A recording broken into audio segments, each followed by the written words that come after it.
bodomewo opemso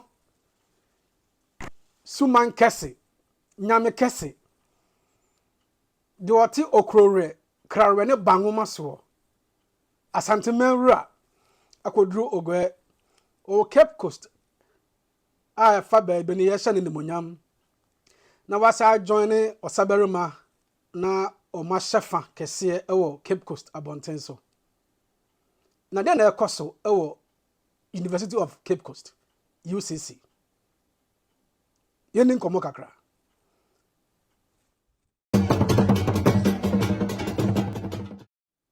Asantehene Asantehene otumfuo na osetu ewo Cape Coast abontenso o Cape Coast ekoka osaberima ho amoma shefa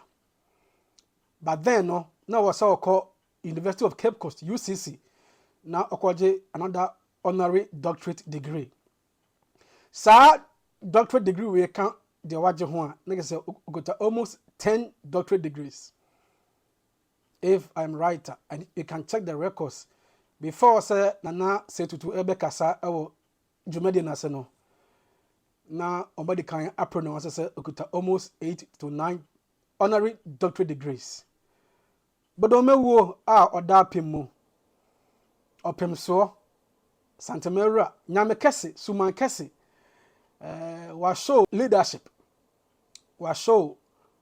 say when it comes to chieftaincy any adedie ni ahini a odamusronko award the money is about leadership excellent leadership na die na Fetu aye a nti ye bona baso ne na die na ahimfo ne bi so wo brahafo so wo eastern region so wo northern region obetu masua free die Asantehene otumfuo tutu aye yenhwe education otumfuo educational fund no abonipa over 100,000 me say abonipa over 100,000 emu nyanka mpo de yanka orphans omo ko senior high school omo ko tertiary say ye training college say ye university say ye polytechnic obia benefit ewo Ghana anya asantefo nko tiemiye yekase otumfuo educational fund enye asantefo nko na benefit tiemiye pa ene ni asem no de enti a meye sa video we titru no sa policy na sa nhyehyɛ na papa ne de baaye no sa project no sa scheme no sa fund no enye asantefo nko na benefit na emom oye obi a opese okowanim o education mu so we ye angnani we ye bononi we ye fantani doesn't matter you are being sponsored you are being funded nte basa awa say dia sedama opemso nyame kese suman kese otumfuo Fetu the second if in the era of business and I said the golden age of business no Asantehene ehye awards emye bo businesses abaso into corporate Ghana will also not forget otumfuo Fetu the second award schemes or their ba amye dia bobo omo perform well in Ghana once again enye Kumasi nko a na emom o business no eboa Ghana aboa Asantehene otumfuo so ekayo ema award sanitation and hygiene so he be say or ye communal labor and I say oboa amiesiesie krom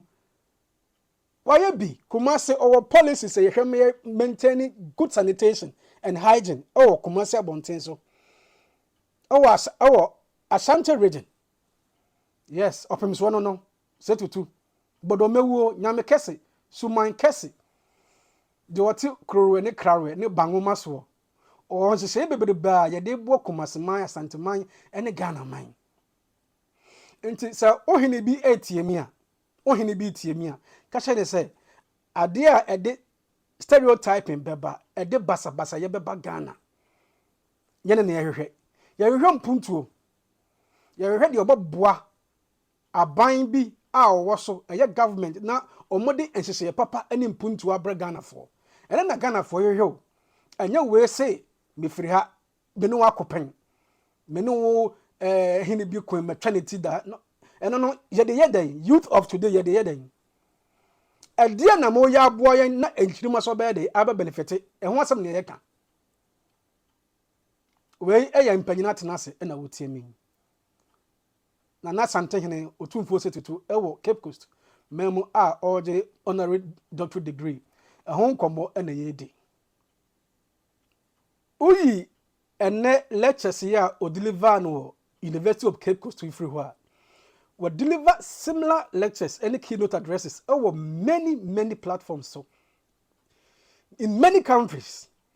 all trade the chieftaincy and as leadership bet me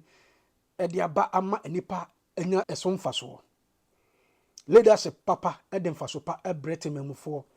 chieftaincy and as hemie die papa edemfa so bre tememufo we deliver addresses and as lectures bebre about sa topics in and this year one major achievement and for no p enya sa akonya no enkoye bi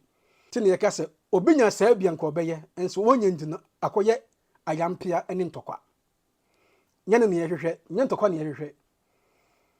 mehu nzemani a oyeminua mehu awnani a oyeminua mehu bruni domani sumani a oyeminua me a meka say me ko school was St James enti me ne bronfo mo na te say me ne bronfo enframa mfa yentem na emom ohene bi nkasaye ohene bi noma oye no ahoye a ohu onua bruni mpa na ekoye stereotype like asa oni enipa no wa asembi enso asembi ene yentem mpuntuo ene hia enkanko ene hia so o chire history mu na say history a wo chire no edi ntoko beba why do you do it o history a wo chire no edi pinche beba how do you do it and who even told you say you can earn a credit as a chief who told you say history a wo chire no abakosama wo ka no no credit as ohene me kan abo do ma hene din ose de yo na najma bedu me pawasem dodo na me pawasem o na emom momianwuni empuntuo ho momianwuni enkanko ho die na wose ye ama Ghana tumpon because politicians no ye di abro politicians no di abro nti die na ye hemfo no the last respected institution ama Ghana etumpon ene ne hia yerhwe se Ghana mu ya din ma Ghana aban Ghana mu ha din no Ghana nyesika no no pem so a sacrifice na ne munyam Asantehene a sacrifice in this too echo World Bank he goes to the World Bank and say ye nyesika mu ma ya grant na mia mehwe ma aban no de asiesie Ghana mia mehwe ma aban no e de develop Ghana and eba housing units about road, any other infrastructure. This Asantehene sorry. Ede nene munyam eko World Bank. Eka se misremo Ghana sika Ghana here some finance. Momo yen na yen fese sika no enye mpuntu djuma o Ghana. We ne ye hwehwe. Say ene here o Ghana. Bodomo yeda wase Asantehene yeda wase. Na me kese suman kese opemso de wati okoro ne krare ne bangoma so de yensa ne homopo o Asantehene